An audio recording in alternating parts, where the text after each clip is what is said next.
Hello my dear friends, you're in the Military Summary channel, and today we will discuss the situation in Ukraine on the 8th of August of 2025. Today we have lots of very interesting updates, so let's start. And first we're going to talk about the northeastern part of Ukraine. During the previous 24-48 hours, lots of very interesting things were recorded. For example, this video that was published by the Russian side, we can see how Russians, as a result of reconnaissance operation, managed to discover lots of Ukrainian engineering equipment and vehicles that Ukrainians were using to prepare additional defense layer, most likely in the northeastern part of Ukraine.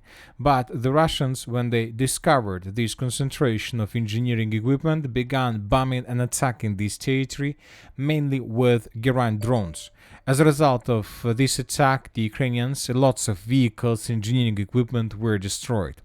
Furthermore, almost in the same area, a bit further in the southwestern direction, in the vicinity of the settlement by the name of Starokhorshchina, the Russians managed to discover another concentration of Ukrainian forces, but this time the Russians discovered the position of the Ukrainian FPV drone operators.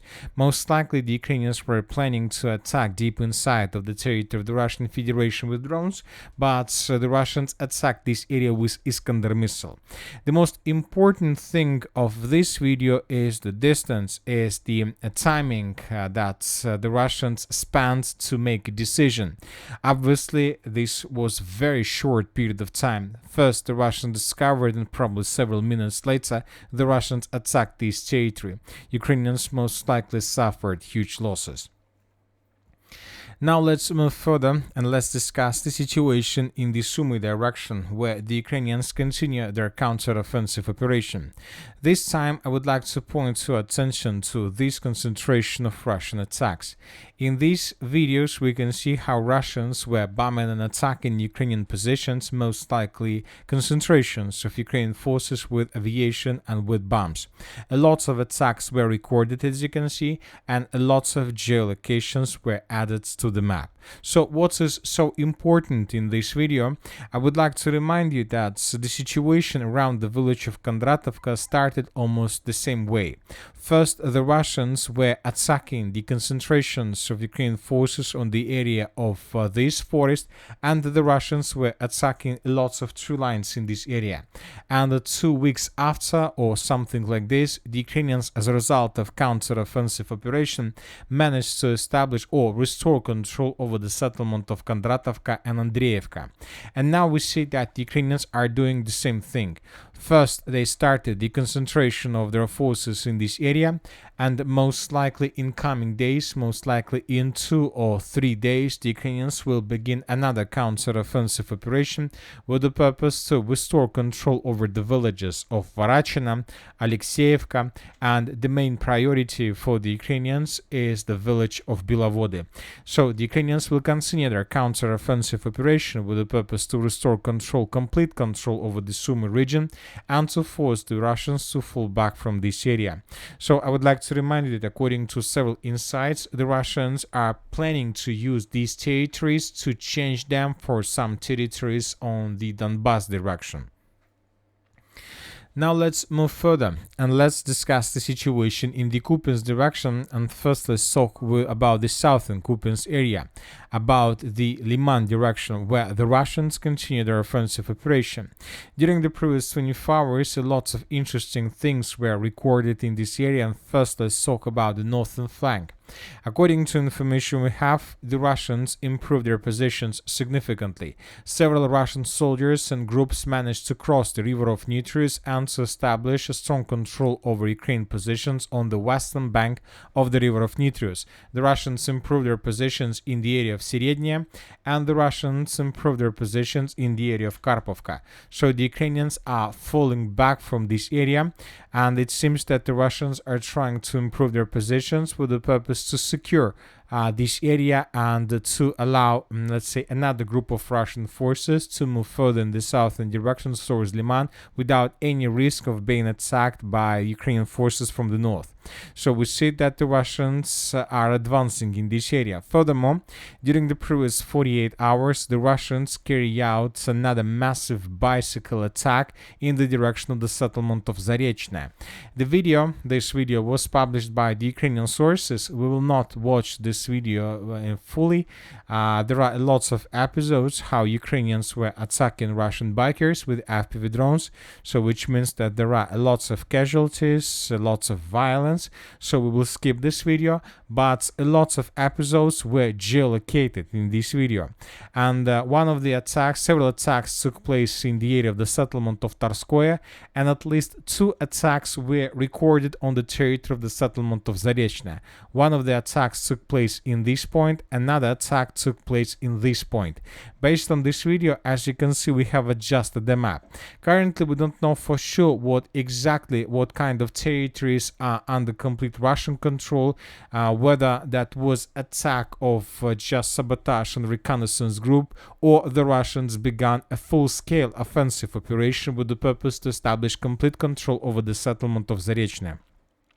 As of now, we don't have enough of information to make correct conclusions, but obviously the next several days will give us enough of information to make clear, let's say, conclusions about the situation in this village. If you ask my opinion, I believe that the Russians began a full-scale offensive operation with the purpose to establish complete control over the settlement of Zarechne and to force the Ukrainians to fall back. Because before this offensive operation, where the Russians used several dozens of bicycles, the Russians carry out another special operation with the use of a significant number of drones. Here we can see dozens of episodes of how the Russians were attacking Ukrainian vehicles and equipment in the Liman direction. Especially we have lots of episodes how Russians were attacking communication equipment that Ukrainians most likely were planning to use, for example, for their FPV drone purposes to attack Russian units, but as a result of this attack, the Russians destroyed lots of equipment, and that allowed the Russians to break through the Zarechne direction and to take lots of territories under complete control. So, summarizing everything, currently there are very heavy clashes. The Ukrainians managed to restore their communication equipment, and now the Ukrainians are trying to hunt Russians on the territory of Zarechne with the purpose to clear the settlement and to restore complete control over the village. But at the same time, the Russians began bringing additional reinforcements and reserves in the direction of Tarskoye with the purpose to improve their positions and, most important, to improve their positions on the territory of the village of Zarechne itself. The Ukrainians at the same time are doing the same thing. They're trying to bring additional forces, but when talking about the Ukrainians, they need to do this. They can do this from another side of the river of Seversky Donets. The Russians control every single crossing, every single bridge in this area, and for example in this video we can see how Ukrainians were trying to regroup themselves with the purpose to bring additional forces from one bank of the river to another. The Russians discovered this concentration of forces, and the Russians attacked this area with missiles with cluster rounds. So as you can see, the situation in this area remains tense and very difficult, and first of all very difficult for the Ukrainian side. A major breakthrough can happen in this area in coming days. And furthermore, the Russians continue their offensive operation in the area of Serebryanka forest. During the previous 24 hours, the Russians improved their positions significantly. And when talking about this progress was confirmed first of all by pro-Ukrainian resources. It seems that the Russians are about to secure the Serebryanka forest completely, and the Russians in probably several weeks will be able to get the village of Yampol from the east, and this is going to be also a part of Liman offensive operation, but this time from the southeastern direction. Now let's move further and let's discuss the situation in the Constantinovka direction, where the Russians continue their offensive operation. When talking about this area, the main efforts of the Russian forces are focused in the area of the Kliban-Byksky pocket. Today, several mappers reported that the Russians managed to cut in Koldrun the armored forces of Ukraine, And based on this report, we added additional contested area and the gray zone. So as we can see, the situation for the Ukrainians is very difficult. Most likely the Ukrainians still have possibilities mainly for evacuation, and according to information we have, the Ukrainians are using boats for these purposes. So let's start with this once again from the beginning. This is the situation at the 6th of August of 2025, and this is approximately the date when the Russians launched their major offensive operation. By the end of the 7th of August of 2025, the Russians secured up to 50% of the village of Katerinovka. Most likely the Russians by the end of the 8th of August managed to take under complete control this village. We have geolocation that confirms Russian progress on the ground. And today we got report that the Russians managed to secure dense network of the fortifications to the northeast of Kupiansk. As we discussed in the previous videos, the Ukrainians still have possibilities to evacuate their soldiers through this forest and through the Kupiansk water reserve itself using boats. There is no other option for the Ukrainians. This territory is under complete Russian artillery and fire control. It is very difficult to attack this territory with drones because there are lots of trees, lots of barriers that don't allow the Russians to control the situation for 100%. So that is why the Russians use just artillery with the purpose to attack as much as possible times, which obviously will lead in the end to significant losses from the Ukrainian side. Now let's talk about N32 road. According to information we have, the Russians during the previous 24 hours took under complete control the villages by the name of Rusin Yar and Poltavka. This video was published by the Ukrainian sources, and here we can see, according to the author of this video, how Ukrainians were attacking positions of the armed force of the Russian Federation in the area of this river, the river of Poltavka. Based on this video, we adjusted this part of the territory. Furthermore, we have another video from the village of Rusin Yar. The same story. Ukrainians were attacking Russians on the territory of the village. Here we can see another attack. Probably the Russians had their positions in the basement of this building, but the building was damaged and destroyed. So this episode took place exactly in this point. So based on these two videos, we adjusted the map. So it's just two villages, very small villages, but they are very important.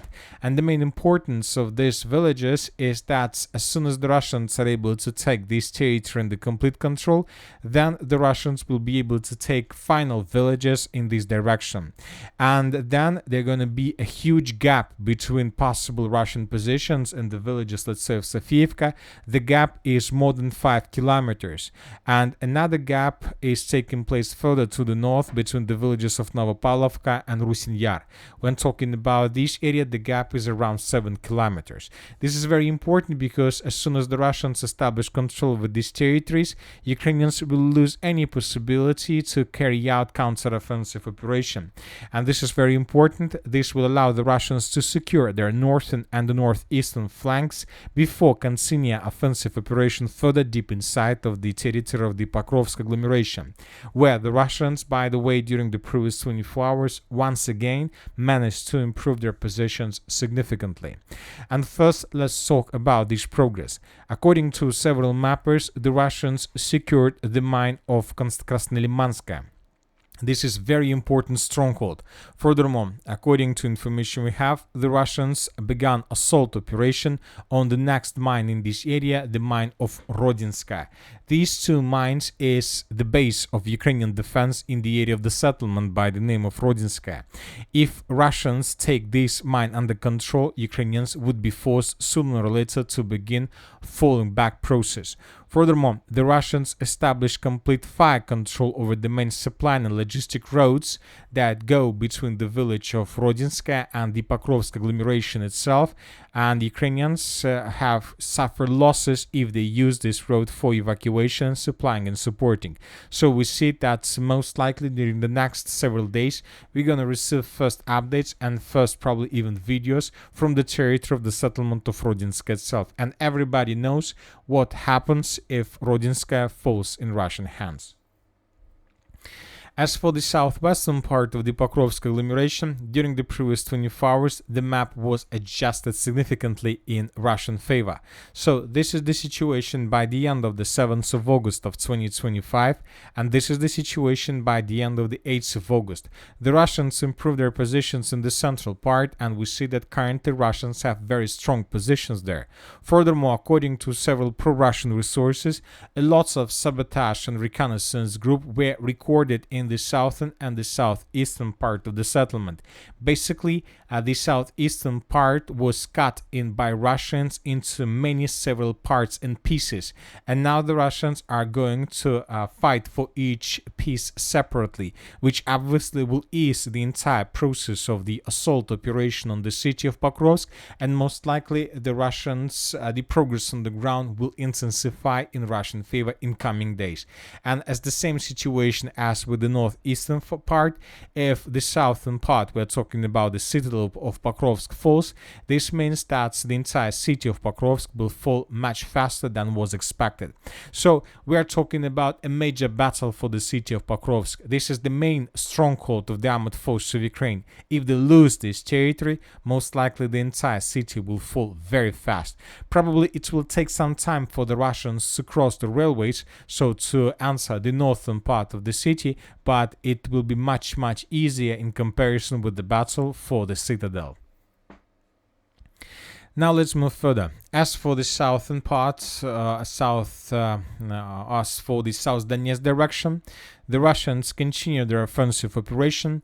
Lots of changes on the ground were recorded by different mappers, by pro-Ukrainian resources, by pro-Russian resources, by neutral mappers. The Russians are advancing, and as we discussed in the previous videos, there are lots of no-name villages that the Russians will be forced to take every single one by one by one. And obviously it will take time. So we will see lots of progress updates from this area and how the Russians are moving further and further towards the settlements of Pokrovsk and Gulyai-Polye, but most likely a general battle for this territory will happen just during the spring military campaign of 2026, if this campaign happens, because now we have lots of updates regarding talks process between the Russian Federation and the United States of America.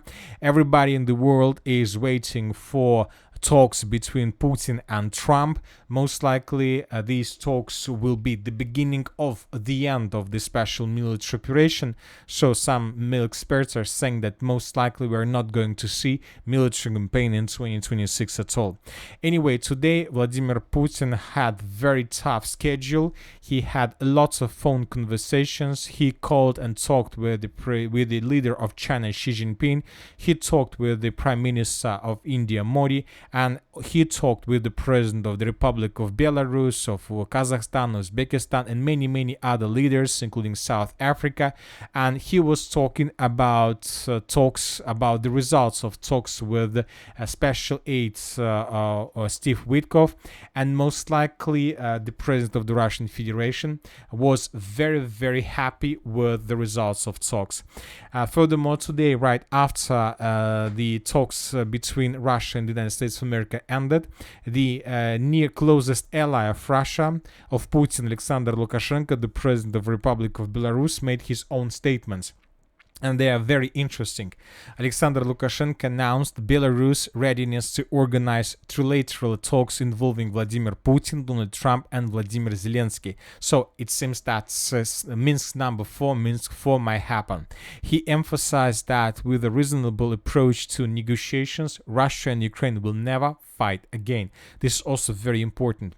Other statements by the President of Belarus: Russia will not be defeated, declared the President of Belarus, Alexander Lukashenko. Do you understand? Defeat will be very costly for all of us, including you and the people across the ocean. Therefore, this country, which ranks first in nuclear stockpiles, will not be defeated. It will not. But Ukraine may suffer defeat. Russia is not against an air mere ceasefire, but Kiev must stop such strikes as well. Such a ceasefire would be a good first step towards further resolution. So it seems that the world has begun preparation before this talks process and the peaceful settlement. Obviously, it will take time, probably 1 to 3 months it will take, and then maybe the parties will find a solution how to resolve the conflict with a peaceful, let's say, approach. And that's it for today. Military Summary channel reminds that we condemn any violence in the world. Thank you for your watching. Subscribe to my channel, put your likes, join my Patreon, and have a good day. Bye bye.